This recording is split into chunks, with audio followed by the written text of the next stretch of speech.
because of all this hail happening. I'll have a look at that hail track coming up here in about 10 minutes. All right, Lisa, thank you very much. Our crews now have been out gathering all morning long some of the worst damage, storm damage that we saw overnight, and we found quite a bit of it in Plano. CBS 11's Joel Thomas is live at one hotel where many guests awoke this morning to find broken windows and dented cars. Joel. Yeah, this was a very crowded parking lot this morning, and by our assessment, every single car suffered some form of damage. In fact, this wasn't unusual.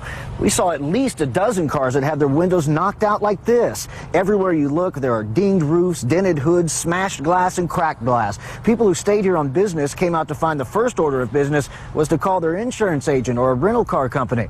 The question for the people here this morning wasn't if there would be damage, it was how much damage would there be. After all, they saw the golf ball and racquetball-sized hail pounding the parking lot last night.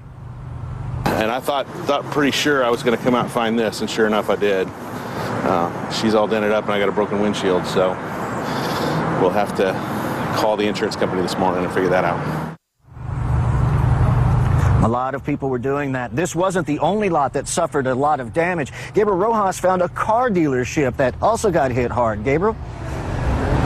Yeah, Joel, and the good news out here is they haven't found any broken windows or windshields so far, but what they are finding are countless dents like the ones in this new truck. More than 3,000 vehicles on Huffines lots in Plano and Louisville took a serious pounding. A quick glance at the individual dings might not seem so bad, but owner Ray Huffines says when you add up all the vehicles, it will easily amount to millions of dollars in damages. Employees here will spend the day assessing each vehicle. It's a painstaking process, and Huffines says he recommends everyone take a very close look at your own vehicle, even if you don't think you can see a lot of damage at first.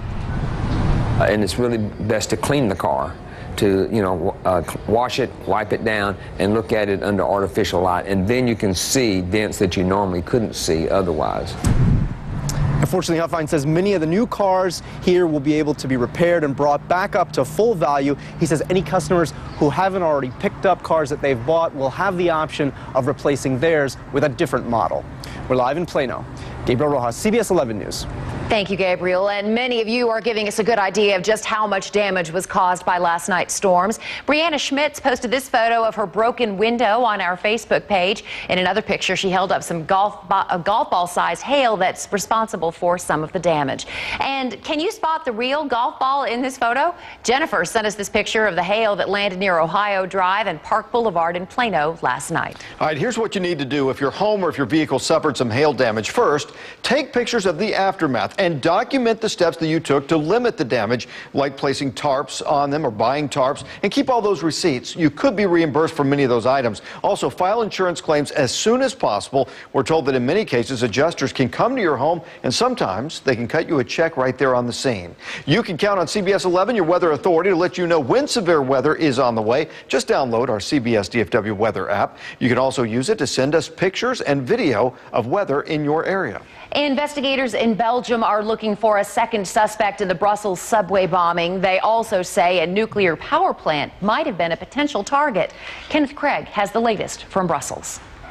CBS News has learned the terror attacks were originally planned for Easter Monday, March 28th, but were moved up after police captured Paris terror suspect Salah Abdeslam in Brussels last week. Investigators are now hunting for a second suspect in the subway bombing. Belgian media published a sketch of a man who was seen